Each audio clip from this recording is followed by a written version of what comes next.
I think most of us are familiar with Moses. God sent him to lead the Israelites out of slavery. Moses parted the Red Sea. They wandered around in the wilderness, and finally, the Israelites arrived at the Promised Land. But before all of that happened, the Bible tells us for 400 years, God was silent. 400 years, God was silent. And the Israelites say, "Where are you, God? 400 years. That's a lot of generations." And yet, generation after generation after generation, hearing nothing from God, they kept the faith. Now, some of them, I'm sure, asked, is God here? Does God even exist? Does God care about us? Does he hear our prayers? And not only did the Israelites over those 400 years ask those kinds of questions, but are there some people, some of us maybe right here, who ask those questions ourselves? You know, as Christians, I think we do the church a disservice when we just always focus on victories. And I'm not saying that we all do that, but there are people who tend to just want to focus on the victories of God and ignore the pain and the suffering and the disappointment that Christians also go through. And so when those folks who are on the outside of the church look in, they kind of see us sometimes as hypocrites, as burying our heads in the sand, as not seeing the real picture out there. And so it's important, I think, that Christians would not only talk about the victories that we find through our faith, but acknowledge that there are also times of disappointment. And in spite of that disappointment, or maybe because of that disappointment, we feel the strength of God holding us and coming alongside of us and giving us strength to endure those difficult times, rather than to not even acknowledge them. James Dobson, he talks about the hymn On the Jericho Road, and one of the lines says, "Room just for two, just Jesus and you on the Jericho Road."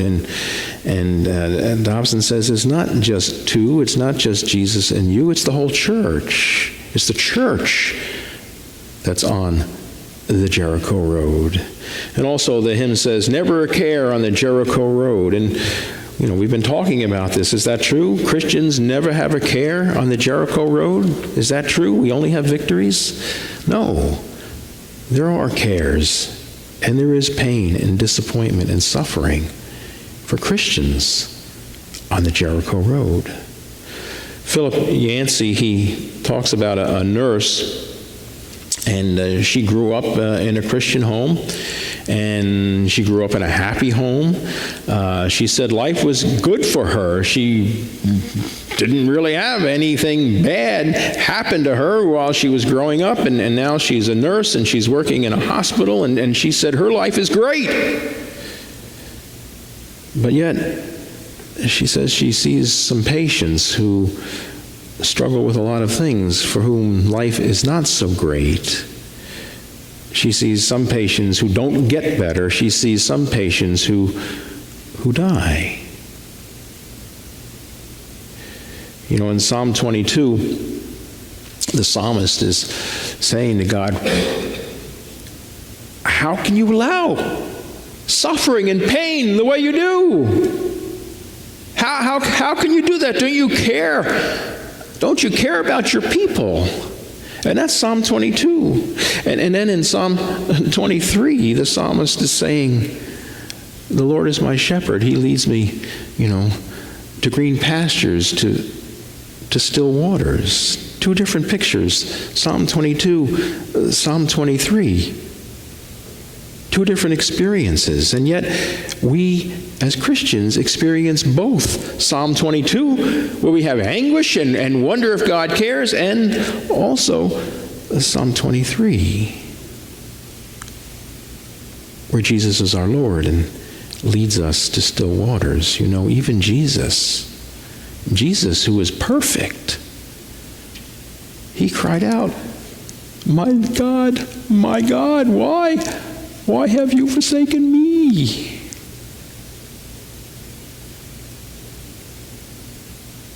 There are times when God does not make sense.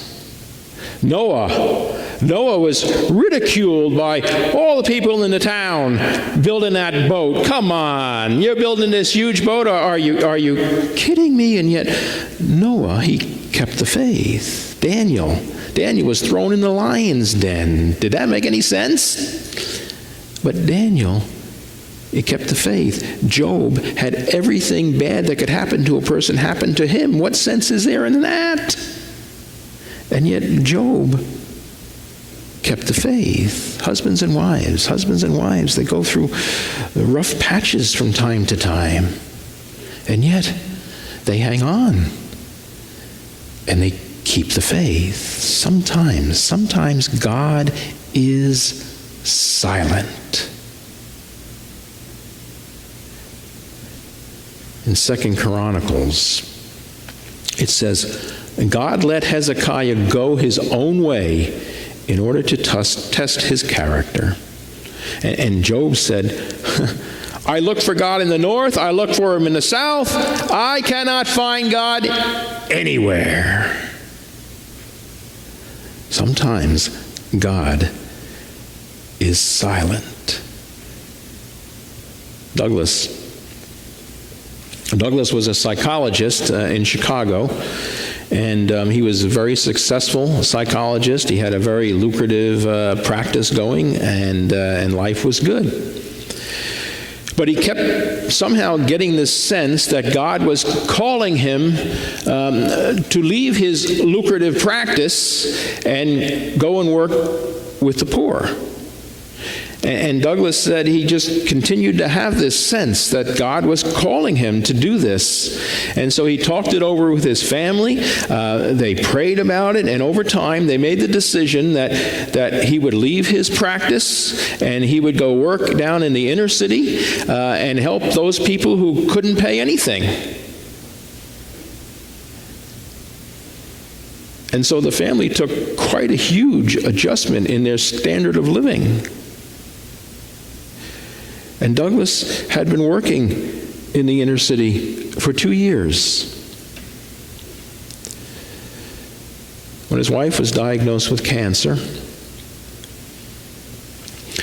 And he and his family, his wife and his daughter and himself, they were in a very serious car accident. And his wife was not hurt in the car accident, but his daughter went through the windshield, and her face and her body has many scars. And Douglas got hit in the head, and he suffers chronic headaches, memory lapses, and double vision. And he was asked, are you disappointed with God? I mean, you feel, Douglas, that God led you to leave your nice lifestyle to go work for the poor. And you were doing it not for a day or two, but you were doing it for 2 years. Are you disappointed with God, Douglas? And Douglas said this. He says, we cannot confuse God with life. Life is unfair. My family, he said, we did not deserve the bad things that have happened to us, but that is not God. Sometimes people ask, why? Why, Lord? Why is this happening to me? What have I done? There must be something, some reason. How can it be? Now, the Bible does not answer that question directly. Doesn't. Jesus asked, my God, why have you forsaken me? There was no voice that came out of the clouds and gave him an answer. He continued to hang on the cross until he died. Job asked, God, how can this be happening to me? And God did give Job an answer. Do you know what his answer was? Do you remember? He told Job it was none of his business, and He could not understand why anyway. Job would not be able to understand why anyway. Wow, that's being pretty harsh. But it's like a parent and a child, right? How many times have parents told their children, no, we're not going to do that, or you're not going to do that, or no, we're going to do it this way, or gee, I'm sorry if you don't want to, but we are going to. And the child says what? Why? Why not? Why can't I? Why do we have to? Why? And what does the parent say? It doesn't matter why, because I'm telling you, right? Now, the parent isn't saying that because they want to be mean to the child, but the parent is saying that because the child isn't going to really understand anyway. The parent's knowledge is so much bigger than the child's knowledge. And it would be a useless exercise for the parent to try to get the child to understand. So the parent simply says, because I say so. That's why we're doing it. And what happens? Over time, the child grows up, has perhaps their own children, and they get it. But they didn't get it then. When Jesus announced to the disciples that he would be going to his crucifixion, they did not get it. In fact, not only did they not get it, but Peter said, "Heaven forbid, Lord, no way. Not as long as we are standing here with you will you ever go to a cross." And then what did Jesus say? "Get behind me, Satan." Wow.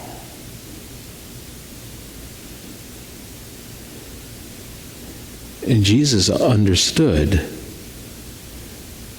why he had to go to the cross. But until his resurrection, the disciples could never understand why he went to the cross. Joseph, we've talked about Joseph not too many weeks ago. He was hated by his brothers, and they plotted to kill him, but instead of killing him, remember, they sold him into slavery. And he ended up in Potiphar's house, and Potiphar's wife made advances towards him, and he rejected her, and then he ends up in jail. And all this didn't happen in a week or a month. This happened over years. And Joseph had to live that life one day at a time. And yet, he kept the faith. He didn't know why he was going through all of this suffering and heartache and pain. He trusted God. And eventually, the rest of the story is, right? He ended up saving Egypt, right? He told the king about the famine that was coming. And actually was the governor. And the governor put him in charge of the food supply. And so not only did Joseph save the Egyptians, but he saved his own family who had sold him into slavery. And many other Israelites as well. See, Joseph could never have seen any of that coming. And God does not explain everything to us. I've said this 1,000,000 times, so maybe this will be my last time. When we get to heaven, we're going to have to all take classes to learn all this stuff, to understand all these things. But the Lutherans will have more what? Recesses. That's exactly right. Jesus Christ, not only did he share our pain and suffering, but he really surpassed it. How many of us have been crucified? And because of his death and resurrection, we know this: our suffering will end. things will be made clear, and life in eternity will be nothing but joy.